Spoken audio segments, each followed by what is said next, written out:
আসসালামু আলাইকুম, ডেলিসিয়াস বাংলা ফুডে সবাইকে আরও একবার স্বাগত জানাচ্ছি আরও একটি রেসিপি দেখার জন্য। আজকে আমি আপনাদের সঙ্গে ভীষণ ঝটপট ফ্রেঞ্চ ফ্রাইয়ের রেসিপি শেয়ার করব। মাত্র 5 মিনিটে এই ফ্রেঞ্চ ফ্রাইগুলো তৈরি করা যায় আর খেতেও কিন্তু ভীষণ মজাদার হয় আর অনেক সময় ধরে ক্রিস্পি থাকে। আশা করছি রেসিপিটি আপনাদের কাছে ভালো লাগবে। তাহলে চলুন রেসিপিটি শুরু করি।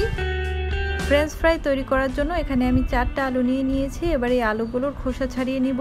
আলুগুলো এক এক রকম, একটা বড় একটা ছোট। সবগুলো আলু একই সাইজের নিলে ফ্রেঞ্চ ফ্রাইয়ের সাইজগুলোও কিন্তু একই সাইজের হয়। সবগুলো আলুর খোসা ছাড়িয়ে নিয়েছি। এবার এই আলুগুলোকে কেটে নিতে হবে।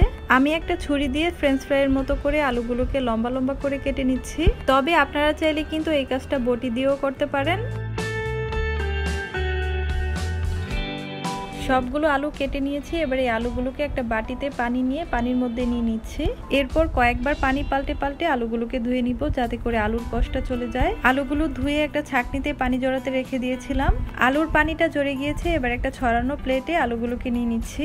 এবার এখানে কিছু উপকরণ দিয়ে দিচ্ছি স্বাদ অনুযায়ী লবণ।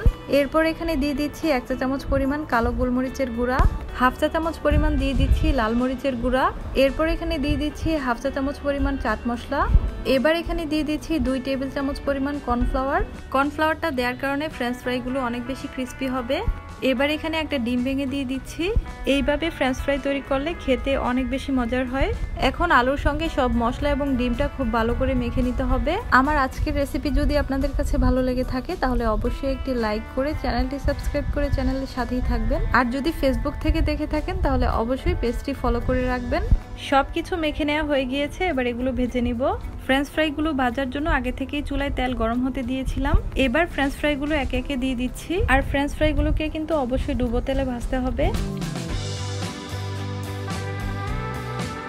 ফ্রেঞ্চ ফ্রাইগুলো দিয়ে দেওয়ার পর আমি একটু নেড়ে চেড়ে দিচ্ছি, যাতে একটার সঙ্গে আরেকটা না লেগে থাকে। এগুলো কিন্তু ভাজতে অনেক বেশি সময় লাগবে না, মিডিয়াম টু লো আছে। এগুলোকে 3 থেকে 4 মিনিটের মতো ভেজে নিলেই কিন্তু হয়ে যাবে। প্রায় 4 মিনিটের মতো আমি ফ্রেঞ্চ ফ্রাইগুলোকে ভেজে নিয়েছি। আর দেখতেই পাচ্ছেন ফ্রেঞ্চ ফ্রাইয়ের মধ্যে খুব সুন্দর একটা কালারও চলে এসেছে। এবার এগুলোকে আমি তেল থেকে উঠিয়ে নিব। ফ্রেঞ্চ ফ্রাইগুলো দেখতেই পাচ্ছেন মাশাআল্লাহ কতটা সুন্দর হয়েছে। এবার এগুলো পরিবেশন করে নিব। এই ফ্রেঞ্চ ফ্রাইগুলো গরম থাকা অবস্থায় এত বেশি ক্রিস্পি থাকে যে খেতে অনেক বেশি মজা লাগে। আপনারা অবশ্যই ট্রাই করে দেখবেন আর বেশি বেশি লাইক, কমেন্টস এবং শেয়ার করে দিবেন। তাহলে আজকে এখানেই বিদায় নিচ্ছি। সবাই ভালো থাকবেন, সুস্থ থাকবেন। আল্লাহ হাফেজ।